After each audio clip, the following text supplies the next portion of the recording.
God-driven, the two masters. This book does not exist to vilify the Lord or to dismiss the builders of this world. The Lord has his place. God has his. That distinction, not condemnation of either, is the whole of what follows. Walk the megalithic terraces of Peru, or trace a hand along a temple pillar on the banks of the Nile, and you read the same signature, the frozen psychology of men driven to build, to mark territory, to leave something standing after they were gone. Whatever verdict history renders on how they built, the fact that they built and that the record survived deserves study, not scorn. The aircraft that crosses an ocean in half a day, the road, the port, the database that answers a question in a second, these are not accidents. They are the fruit of driven men operating in the spirit of the Lord of the field, administrators, engineers, empire builders. To refuse them credit is to refuse the ground you stand on.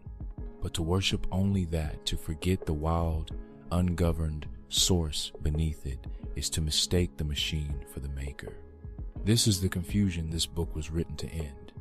The habit of blaming, praising, or worshiping God for what the text plainly assigns to the Lord, and vice versa.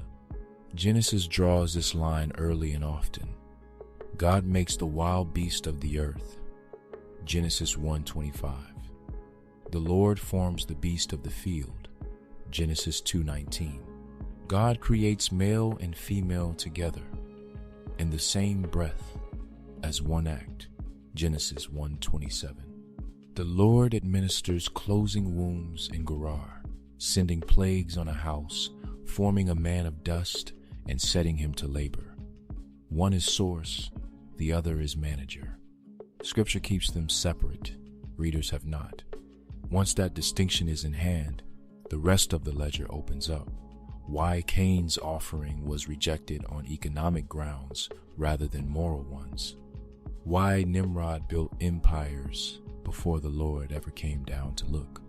Why the men who crossed oceans centuries later, driven by faith, star maps, and ambition, were walking a path already worn into Scripture by travelers before them. None of the men who carry this narrative are offered as moral models. Some were ruthless. Some were flawed administrators chasing their own interest. What sets them apart and what this book asks you to notice is simpler than virtue. They walked in faith. That is the only qualification that matters here. Not sainthood, not villainy, drive. Epilogue, the choice of ledger. You now hold both ledgers open. One is the realm of Elohim, the natural source, the cosmic engine, biology, genetics, the law that male and female create together at the beginning of every kingdom, plant, animal, and human alike. The other is the realm of the lords, the built matrix, the infrastructure, the architecture, the contract, the interest, the border. Both are real. Both have shaped the inheritance you were born into. The error this book set out to correct was never about picking a side. It was about learning to tell. In any given verse, in any given moment of history, in any given argument online, which ledger is actually in front of you. So you stop crediting the manager for what the source gave freely, and stop blaming the source for what the manager restricted. That is the whole of the audit. Not which entity to worship, and not which men to condemn, but which hand did which work, so that you can finally see your own with clarity. The men in these pages were not good or bad by the measure this book cares about. They were driven.